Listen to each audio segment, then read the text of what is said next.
Lawrence Fox, formerly of GB News before he was sacked for insulting a woman in his role of pest control, disinfesting Boudicca and her daughters of Islamic and Palestinian shit, in his words, not mine. Get your shit off my statues!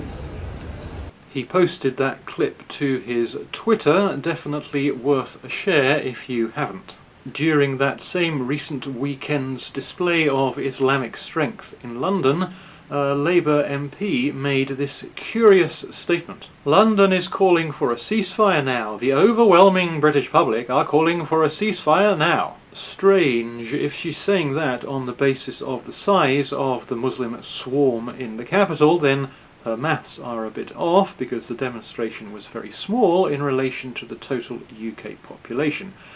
It's also not exactly clear why she considers the British public to be overwhelming. The overwhelming British public. Either this is a Freudian reference to the sheer size of the enemy, as she considers the non-Muslim British public, or she's generally illiterate and she had actually intended to describe an apparently overwhelming desire for a ceasefire in her mind, and not the overwhelming size of the British public. Or possibly both. Clues as to why this Muslim MP thinks that the mass in London was somehow representative of the British public are out there. This is MP Afsana Begum, not to be confused with jihadi bride Shamima Begum. They share a surname and they live in the same Islam-infested part of East London, but they are not related to the best of my knowledge. And she represents the constituency of Poplar and Limehouse in East London. These are the demographics from the 2011 census. In terms of religious makeup, Islam represents substantially more residents than any other religion, with Christianity in second place by quite a long way. So it might not be so shocking that this MP sees London through an Islamic prism, since her area is just that, and it's far from the highest Islamic concentration.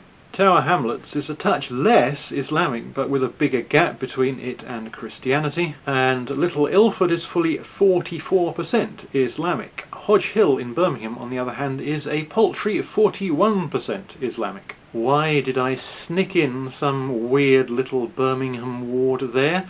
Because this is the 2011 census and things have moved on a bit in the intervening 10 years. 2021, if we switch to the constituencies by religion, Poplar and Limehouse have now moved up a bit to 39%. That Ilford area is about the same, 43%, and the sixth most Islamic constituency in the country. But pride of Islamic place goes to that Birmingham area, now fully 18% more Islamic at 62%. From 41 to 62, that's a 50% increase in just 10 years.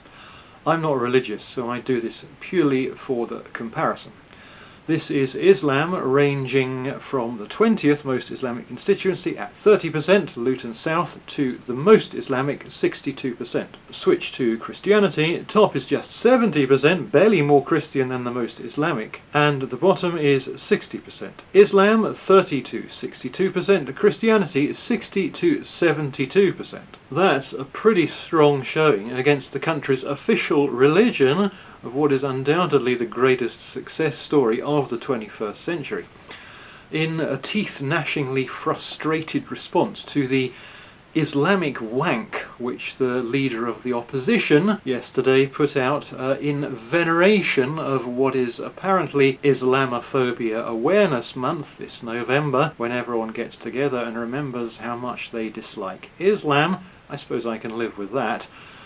Pat Condell had this to say: "I'd be willing to bet that not once in human history has it been said, 'Oh good, the Muslims are coming.' Very likely true, but when they did come, the local police stood by and did nothing while they called for war on the streets of their welcoming host country, jihad by the armies of the Muslim countries, is what he's saying, then they actually did do something, tearing down posters asking for help to find the missing children of people the Muslims don't like, the Jews. That is exactly what the police are doing here, that is verified. And when a bloke videos Palestinian flags in Bethnal Green in London, celebrating basically genocide in Israel, and he finishes up saying we let them in and this is what they do, he's then the one who's arrested for upsetting the same people who were calling for war on the streets a few days previously. Let's do a little crime and punishment segment on that one. This is the kind of nonsense we're dealing with at Bethnal Green. You let them into the country and this is the shite they come up with. The reasons why we did this is on the 17th of the 10th of 2023 on Bethnal Green Road at 10:04. You were witnesses saying, obviously, people, why are they over here, etc., we let them into our country, etc. Will anyone presume to contradict the suggestion that Islam is the greatest success story of the 21st century? With a little bit of pretty notable and arguably a tad heroic pushback along the way. You're breaking the law leaving him up there. He's not breaking the law being up there.